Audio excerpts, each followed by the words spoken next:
begitu, ada pertanyaan di sini. Binatang yang disembelih itu binatang yang mana? Masa iya Allah yang Maha Cinta, Maha Pengasih, Maha Penyayang mengajarkan sesuatu yang keras semacam itu? Apakah itu sekedar simbolik atau perumpamaan yang salah kita pahami? Nah, prosesi itu dalam bahasa Quran disebut menyembelih. Selama ini kita menyembelih atas nama Allah, kita menyembelih ayam pakai bismillahirrahmanirrahim begitu. Menyembelih kambing pakai bismillahirrahmanirrahim begitu. Menyembelih sapi pakai bismillahirrahmanirrahim begitu. Kata ayam, kata sapi, kata kambing pakai bismillah, enggak pakai bismillah tetap orang menyeri. Bukankah Allah Maha Pengasih dan Maha Penyayang? Apa ya Allah mengizinkan Dia yang Maha Pengasih, Maha Penyayang menyakiti makhluk ciptaannya? Kan nyembelih di sini. Lihat saya, nyembelih itu di sini. Jadi kata sembelih itu perumpamaan. Bukan disembelih menggunakan golok, bukan. Manusia dengan binatang itu perbedaannya cuma dari sini ke atas dengan dari sini ke bawah. Dari sini ke bawah kita dengan binatang sama.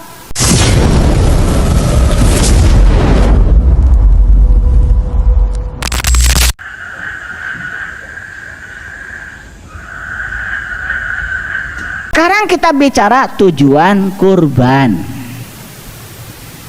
Apa sih tujuan kurban? Kalian suka kurban kan? Nah, jangan-jangan sudah kurban berkali-kali tapi nggak tahu tujuannya. Sama seperti sudah haji berkali-kali baru hari ini tahu tujuannya. Oke, saya tuntaskan dulu sedikit. Jadi tujuan haji itu apa tadi?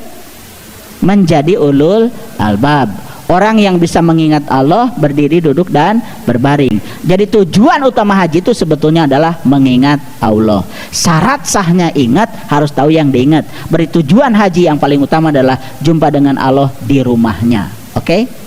Jadi masuk akal kan kalau haji berkunjung? Oke. Nah, mengingat itu kata Allah di Quran nih, kata Allah di Quran, lihat ayatnya. Fazkurullah kazikrikum aba'akum. Mengingat Allah itu persis seperti kamu mengingat bapakmu. Ingat sama bapak sekarang? Ingat? Ingat. Perlu nyebut-nyebut namanya? Enggak. Yang bisa mengingat bapakmu ya cuma kamu. Saya dikasih nama bapakmu nggak bisa ingat walaupun saya sebut-sebut namamu 1000 kali. Karena saya belum jumpa dengan bapakmu. Paham? Oke. Clear sama sini ya? Tujuan haji udah clear ya? Sekarang kita bicara tujuan dari kurban menurut Al-Quran. Agak berat ini. Oke, tapi harus kita buka rahasianya ya. Baik. Saya buka dulu Quran surat Al-Hajj. Surat Al-Hajj saya buka dulu supaya kalau pakai Quran nanti kan tidak ada polemik, tidak ada bantah membantah, karena semuanya jelas. Kalau mau bantah, bantah saja Quran. Dalam Quran surat Al-Hajj ini ayat yang ke-33. Oke. Nah, di sini. Lakum fiha manafi'u ila ajali musamma summa muhilluha ilal baitil atiq. Nah, di sini disebut baitil atiq. Atiq itu bahasa Arab artinya tua. Baitil atiq itu bahasa Indonesianya adalah rumah tua. Atau sering disebut juga baitil atiq itu adalah kota tua. Makanya simbolisnya di tanah Parahyangan ada yang namanya Dayeuh Kolot. Dayeuh itu kota, Kolot itu tua, Dayeuh Kolot. Itu simbolisasi dari spiritualnya orang Parahyangan. Nama jalannya aja Mas Kumambang, Mijil, Sinom, Kinanti, Asmarandana, Gambuh, Dandanggula, ya. Kemudian Durma, Pangkur, Magatru, Pucung. Itu perjalanan manusia sejak dari lahir, dari kandungan sampai dia meninggal. Pucung tuh pocong, sampai jadi pocong itu dibikin dalam bentuk jalan. Nah ternyata di Dayakolot ada satu tempat namanya Tegalega. Tegal itu kan tempat lega itu luas tanpa batas. Nah kalau di Quran dikatakan ada yang namanya gua yang tempatnya tanpa batas, luas tanpa batas. Gua tuh gue tuh aku. Aku itu adalah tempat Allah bersemayam. Karena Allah maha luas, berarti rumahnya dalam diri kita luas tanpa batas. Itulah sebetulnya Tegalega kita secara hakikat. Di Jakarta ada kota tua, diganti sekarang jadi Batavia. Sembarangan. Itulah karena nggak ngerti spiritual, asal main ganti karena punya otoritas. Padahal orang Jakarta, leluhur Jakarta tuh ahli marifat. Panggil dirinya aja gua itu surat Al-Kahfi Quran. Gue tuh aku. Makanya kotanya disebut kota tua. Di Bandung disebutnya Dayakolot. Bahasa Arabnya Baitil Atik. Mari kita lihat ayat ini. Bagi kamu ada binatang-binatang. Binatang itu ada beberapa manfaat sampai kepada waktu yang ditentukan. Kemudian tempat wajib menyembelihnya ialah di Baitil Atik. Tempat wajib menyembelih binatang itu adalah di Baitil Atik. Kalau Baitil Atik diterjemahkan Ka'bah, kata siapa? Ka'bah itu rumah tua. Tuaan mana Ka'bah dengan Candi Borobudur? Tuaan mana Ka'bah dengan Candi Prambanan? Tuaan mana Ka'bah dengan Gunung Padang? Yuk kalau bicara sejarah.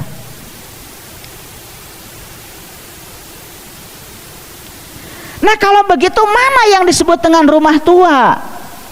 Yuk kita lihat sini. Yang pertama Allah ciptakan, waktu menciptakan tubuh kita, yang pertama Allah ciptakan adalah qalbu. Setelah Allah menciptakan qalbu, baru Allah menciptakan jantung. Dari situlah fase berikutnya terjadi, tubuh kita yang sempurna. Jadi rumah tua adalah rumah pertama yang Allah ciptakan dalam diri kita, yaitu qalbu. Jadi Baitil Atik yang sebenarnya adalah qalbu. Berarti menyembelih hewan itu baru sah kalau dilakukan di Baitil Atik, di rumah tua. Di mana kalau begitu? Di sini. Clear dulu. Bayangkan kalau ayat ini diterapkan secara syar'i, setiap yang mau memotong hewan harus pergi ke Ka'bah. Siapa yang mengizinkan? Siapa? Belum lagi ngurus visanya. Visa jelema aja hese ngurusna. Kamu visa domba, visa sapi. Saha nu rek ngagendongna? Ada nggak pesawat yang mau narik sapi? Ada nggak pesawat yang mau narik kambing? Nya bau, nya kotor. Saha nu rek ngalahuna? Kalau begitu ada pertanyaan di sini. Binatang yang disembelih itu binatang yang mana? Nanti kita tanya Quran. Apakah itu? Dan menyembelihnya harus di Baitil Atik, di rumah tua, di sini. Apakah betul Nabi Ismail itu disembelih oleh Nabi Ibrahim pakai golok? Kalau iya, masa iya Allah yang maha cinta, maha pengasih, maha penyayang mengajarkan sesuatu yang keras semacam itu? Apakah itu sekedar simbolik atau perumpamaan yang salah kita pahami? Makanya di kajian sebelumnya, sebelum saya masuk ke sini, saya sudah buat judul khusus, perumpamaan tidak terkait fakta tapi terkait kebenaran. Jangan-jangan itu adalah prosesi di mana Nabi Ismail dikenalkan pada Tuhan oleh ayahnya yang bernama Ibrahim. Nah, prosesi itu dalam bahasa Quran disebut menyembelih. Itu yang disebut menyembelih atas nama Allah. Nanti kita baca ayatnya. Selama ini kita menyembelih atas nama Allah, kita menyembelih ayam pakai bismillahirrahmanirrahim begitu. Menyembelih kambing pakai bismillahirrahmanirrahim begitu. Menyembelih sapi pakai bismillahirrahmanirrahim begitu. Kata ayam, kata sapi, kata kambing pakai bismillah, enggak pakai bismillah tetap orang menyeri. Bukankah Allah Maha Pengasih dan Maha Penyayang? Apa ya Allah mengizinkan Dia yang Maha Pengasih dan Maha Penyayang menyakiti makhluk ciptaannya? Pikirkan. Jadi yang namanya menyembelih atas nama Allah itu, apakah menyembelih hewan yang seperti kita lakukan sehari-hari? Bukan. Menyembelih atas nama Allah adalah menyembelih untuk Allah. Menyembelih untuk kesenangan Allah. Saya tanya kalian, kalau disembelih mati apa tidak? Mati apa tidak? Kalau disembelih pasti mati. Orang mati mendengar tidak? Melihat tidak? Bernapas tidak? Bicara tidak? Orang mati itu tidak mendengar, tidak melihat, tidak bernapas, tidak bicara. Makanya ketika disembelih jadinya tidak mendengar, tidak melihat, tidak bernapas, tidak bicara. Persis seperti saat kita di rahim ibu. Tidak mendengar, tidak melihat, tidak bernapas, tidak bicara. Saat itu semua yang ada di kepala kita ini ditutup sama ketuban. Saat ditutup sama ketuban, saat itu kita ditanya oleh Allah, alastu birabbikum, apakah aku ini Tuhanmu? Saat itu kita bisa menjawab, qalu bala syahidna, ya aku menyaksikan. Ditutup semua malah menyaksikan. Saat itulah kita sedang disembelih tetapi menyaksikan. Berarti tujuan utama kurban sebetulnya adalah menyaksikan.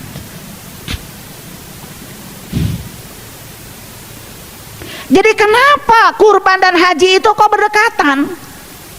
Haji berkunjung ke Baitullah untuk menyaksikan. Kurban juga sebetulnya tidak melihat, tidak mendengar, tidak bernapas, tidak bicara, mati sak jeroning urip untuk menyaksikan. Jadi sebetulnya tujuannya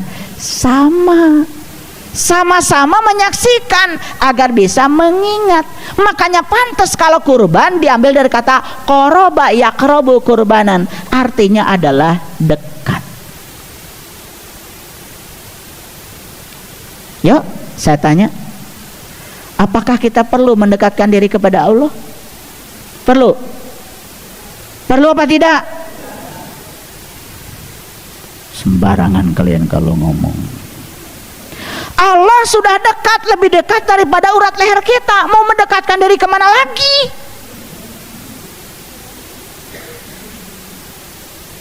Jadi kita tidak perlu mendekatkan diri kepada Allah.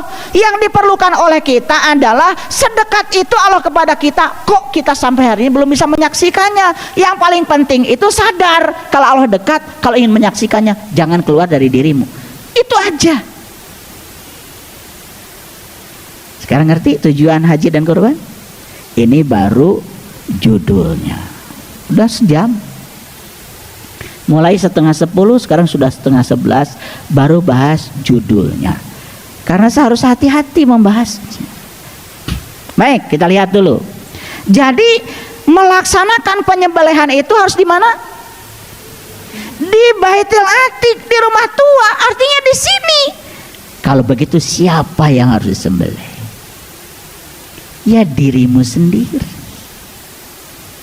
Makanya di Quran ada perintah. Nih perintahnya, kita lihat dulu perintahnya supaya Qurannya jelas, semuanya lengkap. Yuk kita lihat perintahnya. Lihat ayat ini. Dan sesungguhnya kalau kami perintahkan kepada mereka, nih Quran surat An-Nisa ayat 66. Siapa mereka di sini? Mereka ini adalah Bani Israel. Siapa Bani Israel? Orang yang sedang berjalan menuju Tuhan, orang yang sedang melakukan pencarian karena ingin tahu dan kenal kepada Tuhan. Itu Bani Israel. Dan sesungguhnya kalau kami, Allah perintahkan kepada mereka Bani Israel, bunuhlah dirimu dan keluarlah kamu dari kampungmu. Disuruh bunuh diri supaya keluar dari kampung. Kampung itu identik dengan kebodohan, keterbelakangan, ketertinggalan kampung. Selama ini kalian tinggal di mana? Di kampung apa di kota? Jawab. Di kampung apa di kota? Pantesan kampungan. Orang kampungan tuh begitu, merasa paling soleh, merasa paling benar, dan di luar dirinya dianggap salah.